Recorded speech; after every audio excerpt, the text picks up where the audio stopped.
Hello there, I'm a nerd named Ryan and welcome to my YouTube channel. Well, today we're diving into the world of classic Doctor Who once again with Tom Baker's first story, Robot. So let's talk about it. So yes, Robot, of course this is the debut story of the fourth Doctor as played by Tom Baker, the longest running Doctor in the show. It's also the final story of the Barry Letts era. Of course, this will be the last one Barry Letts would produce before Philip Hinchcliffe took over as the producer and before Robert Holmes took over as the script editor. Speaking of script editors, this is also written by Barry Letts' longtime script editor, Terence Dicks.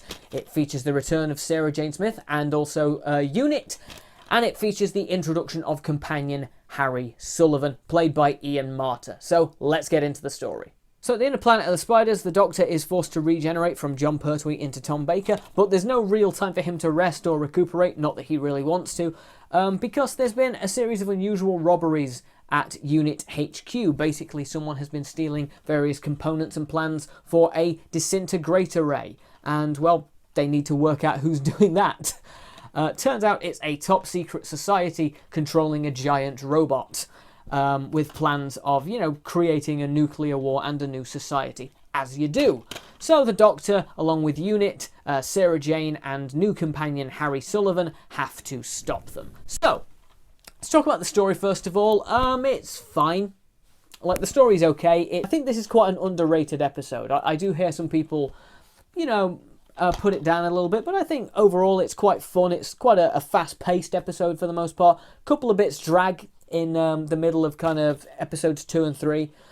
And stuff with the Secret Society, that with the sort of scientific... Are they called the... Yeah, the Scientific Reform Society. Yeah, that's the Secret Society in this. Some of the stuff with them kind of drags on a little bit. That's more in sort of, again, episodes 2 and 3. But for the most part, it's a pretty fun, pretty breezy story. Nothing groundbreaking, but a lot of fun. One thing that's very odd to me about Robot, about watching Robot, is that it kind of feels like it's two separate eras sort of meshed together. Even though this is Tom Baker's first story, this is not the Philip Hinchcliffe era quite yet. This is the last story of the Barry Letts era, and he brings in Terence Dicks to write it. And so, as a result, it feels very much like a John Pertwee story, but with Tom Baker in it. You've got the stuff with Unit, it's set on Earth, the TARDIS is kind of in the corner of Unit HQ, as it was for a lot of John Pertwee's era. The Doctor does some chemistry at one point, which is a very Third Doctor thing to do, get the science kit out. So, on the one hand, it has a very kind of John Pertwee feel to it, a very Third Doctor feel to it, but on the other hand, the Fourth Doctor doesn't feel anything like the Third Doctor. Tom Baker and John Pertwee, they're very different actors who play the Doctor in very different ways. Pertwee had his eccentricity, but he was a much more calm and sort of, logical and rational Doctor. Bit of an action hero, but also quite suave and quite sort of collected and together. Tom Baker is just immediately insane, and I kind of love that. You're straight away, going a bit mad, and that really works for his era. But again, this feels more like it would fit in the John Pertwee era, so it's kind of a weird mesh of the past and the future. It feels sort of like the end of one era being interrupted by the start of the new era, if that makes any sense. Not to say that's a criticism. I think that actually works quite well for this one story. I think if all of season 12 had felt like that, if Barry Letts had, hung on and produced the rest of season 12, then it wouldn't really have worked. But just for this one story, I think it gives it a real kind of unique and really interesting feel. I feel this is a really underrated story. And I think that kind of meshing of styles, like the Unit stuff and the more John Pertwee era stuff, but with this new Doctor, I think it really works for this one story. Let's talk about the thing that really works here brilliantly. One thing that I think Terence Dicks does really well in this script, and one thing that's really great for the story overall, are the little character moments. Of course, we've got Tom Baker coming in as the Fourth Doctor, and Baker is just immediately... He immediately knows how he's going to play this character. Sometimes you have a look at the first stories and you're like, okay, this Doctor, this actor, they're still working out how they're going to play the Doctor. They're going to develop the Doctor over, the course of the series. They're going to change up the characterization a little bit, and it'll, they'll change it up a little bit. The base is there, but they're going to develop it. Not so much with Tom Baker. Tom Baker pretty much is 99% of the way there. Like, there'll be a few little tweaks in a few future stories throughout the rest of season 12, but mostly the version of the Fourth Doctor you get in this is the version of the Fourth Doctor that you're just going to get. He's sort of very quick, he's very witty, he's very, very eccentric, he's very sharp, he's always got a one-liner, he's always doing something sort of crazy and something a bit silly, but he can sort of become more serious and rational and logical when he wants to be. And I think that's really kind of great that's a really great thing about Tom Baker's Doctor in general, and yeah, it's on really great display here. It's on display here. I think it works really well here, personally. The other great character in this, of course, is the addition of Harry Sullivan. He is really, really excellent. I always kind of forget, when I've not watched any Tom Baker for a while, any early Tom Baker for a while, I kind of always forget how good Tom Baker and Ian Marter are as a duo. I think Harry Sullivan is a perfect straight man for this manic ball of energy that is the Fourth Doctor. And you see little bits of that here, particularly in episode 1, where he's like, no, you need to rest, Doctor, you're not fit. And he's like, not fit, of course I'm fit, look at me. I'm in those kind of early scenes, you get that great dynamic between the Doctor and Harry set up. I think it would be used a lot more as we go on. It's developed a lot more as we go on, and they use it a lot more in future stories. But as a nice little setup for that relationship, I really like it here. I really like those two.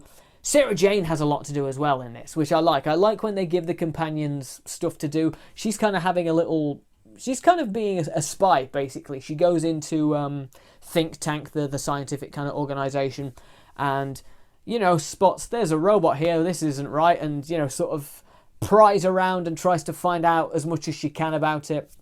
I like that. I like that Sarah Jane is very involved, she's very independent, and she helps the plot along. There is a little bit of, damsel in distress stuff, but that's just kind of what happened at the time. But overall, I really like how Sarah Jane is used in this story as well. What I think is really great in this story is there's a lot of little tiny character moments as well. There's a bit with Benton and the Brigadier, where there's a bit right towards the end where Benton sort of tells the Doctor about Dr. Kettlewell's, one of Dr. Kettlewell's inventions that's basically like a virus, but for metal. Like, it works in the same way that a virus does in humans, but it works in metal. And the Doctor's like, well done, Benton! And, he runs off to sort of figure out how to use that to defeat the robot. And there's this really nice moment where the Brigadier just looks over at Benton, and Benton just has this big goofy grin on his face, like, yes, I helped the Doctor. And as soon as the Brigadier looks at him, he's like, right, quick, back to normal. Like, just the smile just disappears. He's back to, very military, very sort of professional looking. There's no dialogue in that little exchange, but it's just so perfect. I love Benton and the Brigadier in this. They're both so good. Brigadier is excellent in this story. Brigadier's always excellent. Nicholas Courtney is just perfect as the Brigadier. As I say, there are bits that kind of drag in the middle, but as a vehicle to show this is the new Doctor, this is what the new Doctor's like, I think it's perfect for that. Something else that I really like in the story is the robot itself. I really like the design, first of all. I think the design is great. It's classic Doctor Who, so everything's a little bit clunky and a little bit wonky. The special effects aren't the best. But I do think the design of the robot's really good, and I think it holds up relatively well. The special effects are, they're not terrible for classic Doctor Who. We've certainly seen worse in classic Doctor Who.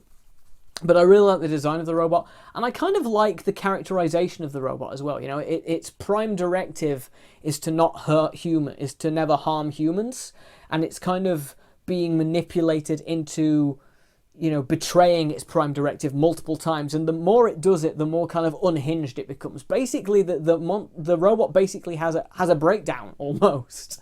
I love that. They took this robot and they made it go kind of insane, and that's a very kind of Terrence Dicks move. It feels very him, for this. So yeah, I love the robot. I think the robot is great. The Secret Society, the Science Society, what are they called? I already forget their name because they're not as interesting to me. The Scientific Reform Society. Yeah, they are basically like a science cult, almost. They're not quite as interesting. I understand why you need them there, because you need someone to be manipulating the robots. So I understand their inclusion there, but I don't know, they were sort of, to me, they were the least interesting part of the story. But yeah, the stuff with the robot I really like. Sarah Jane's little arc, sort of infiltrating think tank and infiltrating the Scientific Reform Society. I really liked that part. Story, I'd say it's underrated, certainly. I enjoy it a lot. Every time I watch it, I really enjoy it. But there are a few things about it that I'd change. You know, there's a subplot, for instance, where Harry goes undercover in Think Tank as basically an inside man for UNIT, and we see him go in, and then the next time we see him is when he gets captured. So they don't really show him doing much spying, and I get that they've already done that with Sarah Jane, so it would be repetitive to do it again, but I don't know, I would have liked to have seen some of, you know, Harry, you know, thinking he's like James Bond or something. That would have been quite fun to me. But again, as a vehicle for Tom Baker to kind of introduce his version of the Doctor, I think it works really well. I think there's a lot of really nice little character moments in here. It's pretty well paced. There's a few scenes that I think are a bit long or a bit slow, but mostly it's very, very well paced. The robot is great. I really like the robot. And the final act is really interesting. The final episode is really, really, you know, exciting and intense, which you kind of want. So yeah, that's basically all I wanted to say about this story. Again, I think as a story, it's pretty middling, it's pretty average, not terrible, and really quite fun and enjoyable, but also not one of the greatest, you know, Doctor Who stories of all time either.